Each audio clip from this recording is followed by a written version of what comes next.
So I've been enjoying Mario Odyssey and A Hat in Time this year, and since they're so similar, I thought it would be fun to compare the two. To do that, I've decided to compare them on the three criteria that I think make up a 3D collectathon platformer: movement, level design, and collectibles.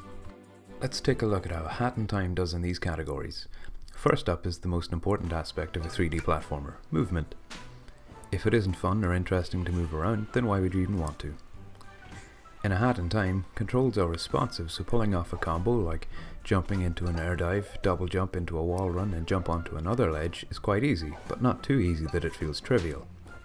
More importantly, the level design perfectly complements Hat Kid's moveset. Throughout the 5 worlds there is as much a focus on vertical movement as well as lateral traversal. In other words, the levels are as tall as they are wide. At a very basic level, you could look at each world as a collection of small towers with plenty of balconies in a wide space. This gives the player a lot of room to move in every direction. The various towers are fun to ascend because they aren't just a straight climb up a staircase. They give you a little bit of a challenge, but more importantly they make use of the variety of your moveset. Running and jumping aren't the only things Hat Kid can do. She also has the grappling hook that lets her swing off floating platforms. But what separates the levels in A Hat in Time from those in Mario Odyssey is that they're jam-packed with interactive objects that enhance Hat Kid's movement in interesting ways.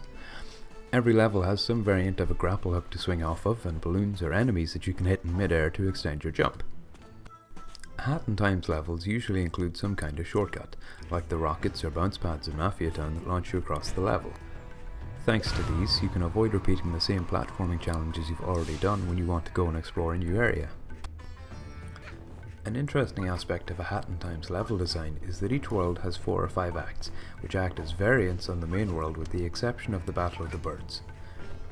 Mafia Town, for example, has an act where it's rainy or where everything is covered in lava. Certain timepieces, the game's main collectible, are only accessible in certain acts, meaning progress is gated until you've done the previous act. However, this isn't the same for every world. Alpine Skyline allows you to roam freely and get the timepieces in any order, with the exception of the final one, which radically changes the layout of the stage. Subcon Forest lets you go anywhere from the start in the same way, but Battle of the Birds is unique in its structure. It has 6 stages. One introductory level that sets up the plot of the 2 groups of birds, penguins and owls, fighting to make the best movies, then 2 levels for each of the birds' movie sets, and a final level, which changes depending on how many points you've accumulated for the owls or penguins throughout the other stages. A Hat in Time's worlds are varied in their structure, so you aren't always just going from start to finish, which is good for encouraging players to explore. Collectibles. A collectathon wouldn't be much without its collectibles. In A Hat in Time, there are 5 main collectibles: bonds, yarn, timepieces, relics, and tokens. Timepieces are the most important and valuable collectibles because they allow you to progress further in the game. They can only be earned by finishing levels, either main levels or the smaller platforming focused time rifts. There are 40 of them in the game, though only 25 are necessary to get to the end. Since less than half are actually needed, each one earned brings you a significant amount closer to reaching the end of the game, and therefore they feel valuable. This makes them a good reward for finishing a level or a challenging platforming section in a time rift. Pawns are the game's currency and are found just about everywhere. They're used to buy badges that either augment Hat Kid's abilities or make the game more challenging. They're also needed in small amounts for unlocking new stages. As with the timepieces, pawns have a sense of value. Badges are pretty pricey, and unlocking new stages is rewarding, so it feels good to collect them. Naturally, they're also put to good use to guide the player around levels, which is just good game design. Then we've got arguably the second most important collectible in the game: yarn. You need yarn to unlock different hats that give you different abilities. How it works is there are different kinds of yarn, one type for each hat. Let's use the sprint hat as an example. It isn't unlocked until you find a red yarn. Then you need 2 pieces of yarn to stitch it together. It doesn't matter though if the other yarn is red or blue or any other colour. Once you've found the first piece of yarn needed for a hat, all other yarn can be used to make it. Yarn balls are spread out across each world. There are 88 in total, with only 58 needed to get all the hats. Like with the timepieces, this means that you don't have to get everything, so you can play your own way and still get enough yarn to have access to all abilities. This means that every yarn you see up until the 58th one is worth your while getting. As such, they encourage exploration of the levels, as you'll no doubt want to be able to use all of Hat Kid's special abilities. Next up is the relics. They're possibly less important than the other collectibles because they don't gate progress directly. Rather, they open up time rifts. These rifts are hidden in different stages and when found will transport HatKid to a Mario Galaxy style platforming level. These offer a bit more of a challenge than the regular levels and they're a lot of fun. They're also rewarding since they give you a timepiece for finishing them. Then there are the purple time rifts that can only be opened by collecting relic pieces and putting them together. Purple time rifts are optional levels based on each world's past. You must ascend through them by collecting enough rift ponds to progress to the next floor of the rift until you get to the timepiece at the end. On the way there are also photos to find that give you a bit of backstory to each world once you finish the purple time rift level. Like the yarn balls, relic pieces are hidden in the stages but are harder to find since there are only 12 in the entire game. As they unlock purple time rifts, they're well worth collecting. After all, a purple time rift gives you the chance to learn the history of the world and the opportunity to get another timepiece. Finally, there are tokens. Their value will vary depending on your taste as their only use is unlocking different colour palettes and music remixes. They're the only collectible that doesn't further your progression.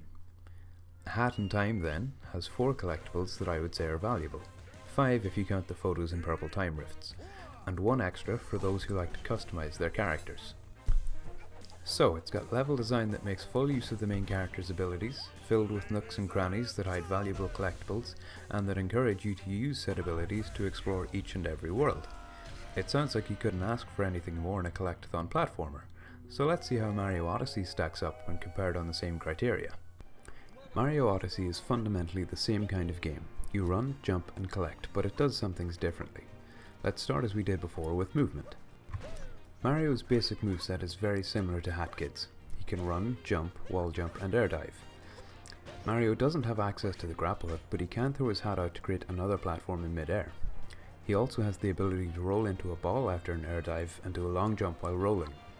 This simple moveset actually allows for a great deal of freedom in getting around Mario's levels, but its best feature is that it's great for keeping up momentum.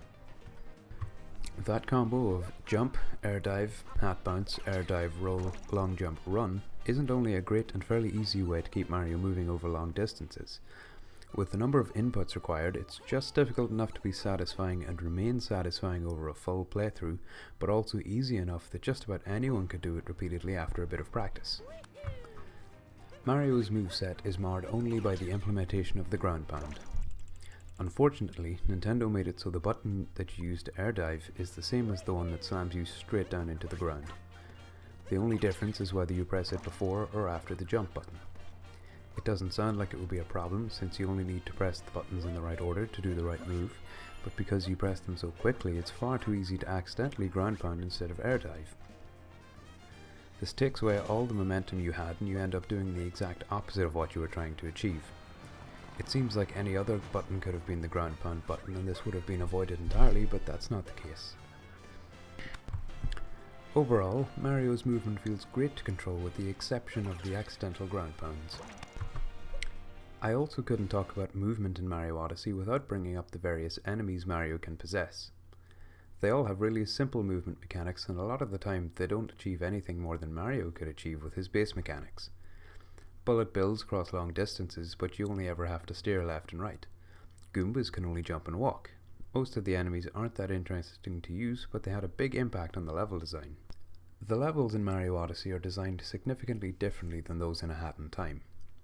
There are more of them, and so there's a bit more visual variety, but they fail to make use of Mario's base moveset. Let's take Dust Arena as an example. You've got a small amount of buildings, a floating rock and a few other things to find in this vast expanse of sand. But how do you get around? The big pillar in the middle has you using bullet bills and doing some platforming, which is good. But look at the rest of this place. If you want to get to the other side of the map, you've either got to run across barren land, or use a jacksie to run faster across the barren land. Same as getting back to the top of the pyramid. You throw Mario's hat at his power line and you just zip up with no further input needed from the player. This is an example of how possession mechanics had a negative impact on the level design. Moving around Dust Arena as Mario isn't fun because there's no interesting way for him to get around. If this level were in A Hat in Time, there would be floating platforms, grapple hooks and balloons to bounce off to get up to the pyramid. Or perhaps the world just wouldn't be so wide. I get that it's a desert, but all of that empty space is still just empty space. Not all worlds in Odyssey are so wide. Bowser's Kingdom is constructed of small areas with a focus on vertical movement.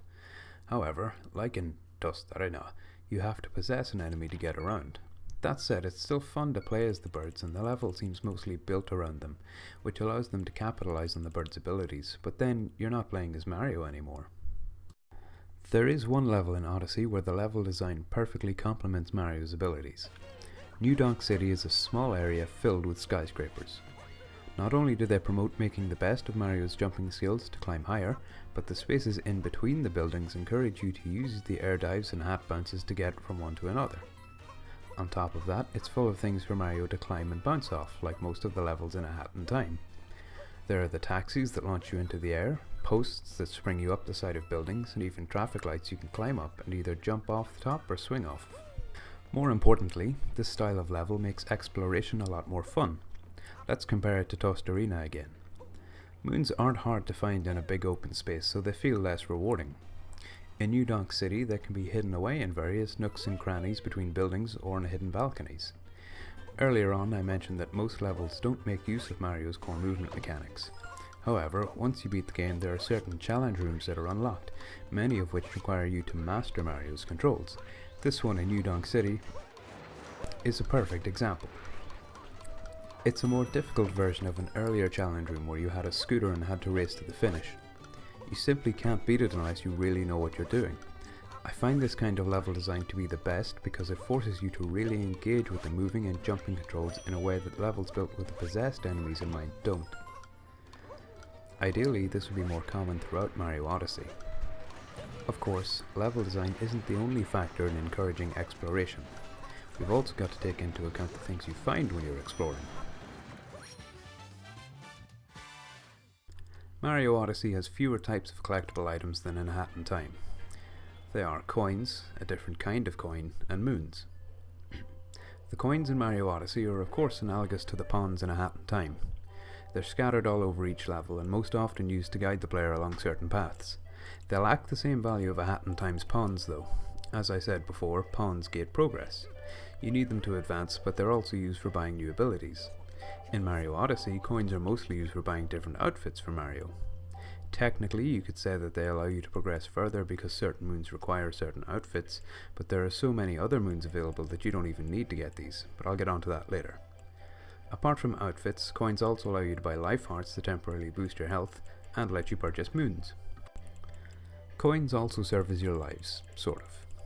When Mario falls down a bottomless pit or loses his health, he'll lose 10 coins. Since coins are so abundant, this barely feels like a punishment and might as well not happen at all. The other kind of coin is the purple coin, or regional coin. There are either 50 or 100 in each world, and they're used to buy more clothes for Mario. The catch is that some clothes are only available in certain worlds, and regional coins don't carry over. They really aren't significantly different than regular coins, and there's no reward for collecting them all, which I feel is a missed opportunity. Given how easily found coins are, they give little incentive to explore Odyssey's levels, unless you really like buying new clothes. Now that's coins out of the way, let's get on to the main collectible, moons. Like A Hat in Time's timepieces, moons are what you get for completing levels and challenges within those levels. They're what you need to beat the game, and therefore the most valuable collectible. This doesn't mean that each individual moon feels valuable though. Remember how I said A Hat in Time has 40 timepieces and you only need 25 to beat the game? The small number of them makes them feel valuable, but the 15 extra timepieces leaves the player a little leeway when collecting them. Mario Odyssey takes that to the next level and then some.